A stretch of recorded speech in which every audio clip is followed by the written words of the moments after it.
Salam damai dan sejahtera untuk Bapak, Ibu, dan saudara yang kekasih di dalam nama Tuhan Yesus. Kita melanjutkan pembelajaran kita dari Kitab Keluaran pasal yang ke-20 ayat 18 sampai dengan 21. Mari kita bersama-sama memohon pertolongan dari Tuhan, agar kiranya firman yang kita baca, kita dengarkan, kita bahas bersama, dapat bermanfaat bagi kehidupan kita sekarang dan nanti. Mari kita berdoa. Bapa di surga, terima kasih atas kesempatan kami membaca, mendengarkan, dan membahas firman-Mu. Kiranya Roh Kudus menguasai hati kami, dan damai Kristus yang melampaui segala akal, yang memimpin kami. Ajarilah kami untuk menjadi pelaku firman. Terima kasih Bapa, dalam Kristus Tuhan kami berdoa. Amin. Mari kita bersama-sama membaca, mendengarkan firman Tuhan. Keluaran pasal 20 ayat 18 sampai 21. Seluruh bangsa itu menyaksikan guruh mengguntur, kilat sabung menyambung, sangkakala berbunyi, dan gunung berasap. Maka bangsa itu takut dan gemetar, dan mereka berdiri jauh-jauh.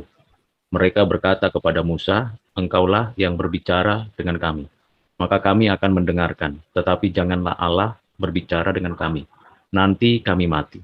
Tetapi Musa berkata kepada bangsa itu, "Janganlah takut, sebab Allah telah datang dengan maksud untuk mencoba kamu, dan dengan maksud supaya takut akan Dia ada padamu, agar kamu jangan berbuat dosa." Adapun bangsa itu berdiri jauh-jauh, tetapi Musa pergi mendekati embun yang kelam di mana Allah ada. Demikian firman Tuhan yang sudah kita baca, dengarkan. Mari kita bersama-sama mempelajarinya, membahasnya untuk menjadi dasar iman dan kekuatan dalam kehidupan kita saat ini. Ketika kita membaca ayat-ayat ini, kita mengetahui suatu kondisi yang mencekam untuk orang Israel, di mana mereka dengan kenyataan yang dilihat, dirasa bahwa sungguh dahsyat kuasa Tuhan.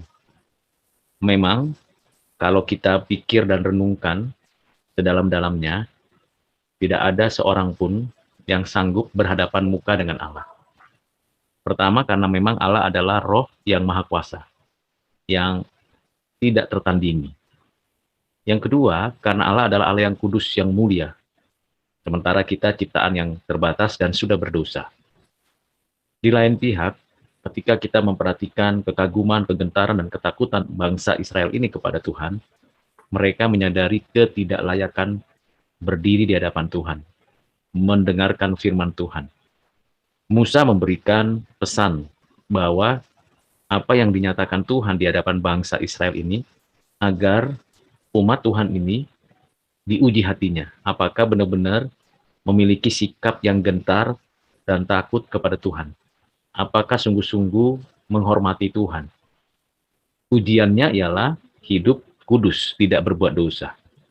Dengan kata lain, kalau kita menunjukkan kehidupan kita sehari-hari, dan betul-betul kita mengagumi Tuhan, menghormati Tuhan, dan gentar takut kepadanya, apa yang menjadi buktinya? Ya, kita hidup semakin hari semakin kudus di hadapan Tuhan. Ini yang perlu untuk kita renungkan bersama. Kita mengetahui kondisi ini tidak mudah dimengerti dalam konteks saat ini, karena kita belum pernah punya pengalaman seperti yang dialami oleh bangsa Israel ini. Tetapi setidak-tidaknya ada pembelajaran yang perlu kita renungkan bersama. Ketika kita mendengarkan firman Tuhan, kita harus dengan penuh hormat dan menghargai Tuhan yang berbicara kepada kita. Tidak sembarangan dan tidak sesuka hati kita. Bahkan kita menyadari ini adalah suatu perwujudan Tuhan mengasihi kita. Sehingga kita mengerti bahwa Tuhanlah yang menunjukkan kasih-Nya kepada kita. Dan kita mampu berespon karena anugerah Tuhan yang menopang kita. Kita ditarik kepadanya karena kasih-Nya, karena kekudusan-Nya. Di pihak lain, kita bisa melihat bagaimana Tuhan yang penuh dengan kekuasaan itu menunjukkan betapa tidak berdayanya seluruh ciptaan. Kalau kita memperhatikan ada guru mengguntur, kilat sabung menyabung, sangkakala berbunyi, gunung berasap, bukankah ini menunjukkan suatu kondisi yang sangat tidak mudah untuk kita pikirkan sebagai kondisi yang aman, nyaman, dan tenang. Tetapi justru di dalam kondisi yang seperti itu, ada Tuhan yang sedang berbicara dan membawa bangsa ini kembali hidup di bawah kekuasaannya, yang selama 400 tahun lebih berada di daerah Mesir. Dan saat ini mereka memandang kepada Tuhan yang menyatakan diri. Pembelajarannya untuk kita tentunya, kalau kita menyaksikan peristiwa-peristiwa yang ajaib di dalam kehidupan kita, atau tanda-tanda alam yang menunjukkan kekuasaan Tuhan, sebentar saja kita mengalami ketakutan, tetapi sesungguhnya yang diminta oleh Tuhan untuk kita memperhatikan kehendak Tuhan untuk kita nyatakan. Itu sebabnya Musa sebagai wakil Tuhan menyatakan kepada umat Tuhan, menjelaskan maksud Tuhan dari kehadirannya dan penyataannya yang maha ajaib ini, yaitu supaya kita tidak berbuat dosa lagi. Ada dosa apa yang dilakukan oleh orang Israel?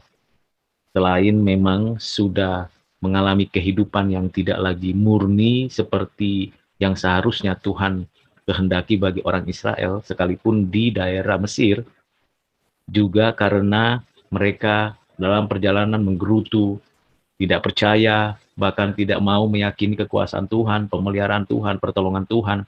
Mereka mau cepat-cepat saja mendapatkan hasil, tidak mau berjuang, dan keberdosaan-keberdosaan yang lain yang muncul di dalam hati manusia. Tuhan mengendaki kita tidak berbuat dosa, dan bahkan tidak lagi berbuat dosa. Upaya apa yang kita lakukan supaya kita tidak berbuat dosa? Tentunya kita memiliki hubungan dekat lebih dahulu dengan Tuhan. Lalu bagaimana kita bisa memiliki hubungan dekat dengan Tuhan? Semata-mata karena anugerah Tuhan, dan ada pengantara kita membawa kita dekat dengan Tuhan. Siapakah yang membawa kita dekat dengan Tuhan Allah? Hanya satu, anaknya yang tunggal, yang inkarnasi, yang mati dan bangkit, yang menyatukan kita dengan Tuhan Allah. Dan di dalam kedekatan dengan Tuhan Allah inilah, kita dapat mengerti maksud tujuan Tuhan dan kita bisa menjadi orang-orang yang tidak berbuat dosa lagi, hidup dalam kekudusan. Bagaimana itu bisa terjadi kalau kita berada sungguh di dalam kesatuan dengan Kristus yang sudah mati, bangkit itu. Kalau kesatuan kita dengan Kristus itu sungguh dapat kita wujudkan di dalam keyakinan kita dengan perkataan dan perbuatan, di sanalah kita mengalami suatu transformasi kehidupan dan kita mendapatkan wujudnya tidak lagi berbuat dosa. Bahkan kita tidak memikirkan hal-hal yang jahat, yang buruk, yang sesat, dan yang menajiskan. Di dalam benak hati kita selalu ada pikiran untuk berbuat kudus, berbuat benar, berbuat adil, berbuat suci. Dan itu akan diwujudkan dengan kata-kata, perbuatan, secara integritas dalam kehidupan kita. Demikian yang kita bisa mengerti tentang bagaimana kita diminta oleh Tuhan untuk tidak berbuat dosa. Dan dalam kondisi seperti itulah, bangsa Israel, umat Tuhan ini menerima pernyataan Tuhan yang ajaib. Bangsa itu menyadari kelemahannya, kekurangannya, bahkan ketidaklayakannya. Bangsa itu menghindar berjumpa dengan Tuhan, tapi hamba Tuhan mendekat kepada Tuhan. Ini suatu pembelajaran lagi bagi kita. Kalau kita berdosa kepada Tuhan, biasanya kita makin menjauhkan diri dari Tuhan. Seperti Adam dan Hawa yang bersembunyi dari hadapan Tuhan. Bahkan kita membela diri dari apa yang kita perbuat salah itu kepada Tuhan. Tetapi kalau kita makin hidup dekat dengan Tuhan, menunjukkan kita hidup makin kudus. Atau dengan kata lain, kalau kita tidak berbuat dosa, kita dengan penuh keberanian berdasarkan pada kasih karunia Allah, datang kepada Allah memohon belas kasihan Tuhan, walaupun kita melihat bahwa penyataan Tuhan itu sungguh luar biasa dan spektakuler. Tetapi kita tidak lagi gentar seperti ketakutan orang-orang dunia, tetapi kita penuh dengan sukacita dan riang gembira menyaksikan keagungan kebesaran Tuhan. Marilah Bapak, Ibu, dan Saudara, kita terus mempelajari kekaguman kita kepada Tuhan dengan sungguh-sungguh. Sebelum kita mengakhiri percakapan kita melalui firman Tuhan, mari kita bersama-sama berdoa, memohon pertolongan Tuhan agar kiranya kita semakin hari semakin hidup kudus. Mari kita berdoa. Bapa di surga, terima kasih untuk hari ini kami sudah membaca, mendengarkan, dan mempelajari firman Tuhan, membahasnya untuk kami terapkan dalam kehidupan kami saat ini. Mampukan kami untuk, ya Tuhan, menjadi orang-orang yang tidak berbuat dosa dan melakukan hidup yang kudus. Kami mohon belas kasihan-Mu dan kemurahan hati-Mu. Terima kasih Bapa, ini doa dan permohonan kami, dan kehendak-Mu lah yang jadi. Dalam nama Tuhan Yesus kami berdoa. Amin.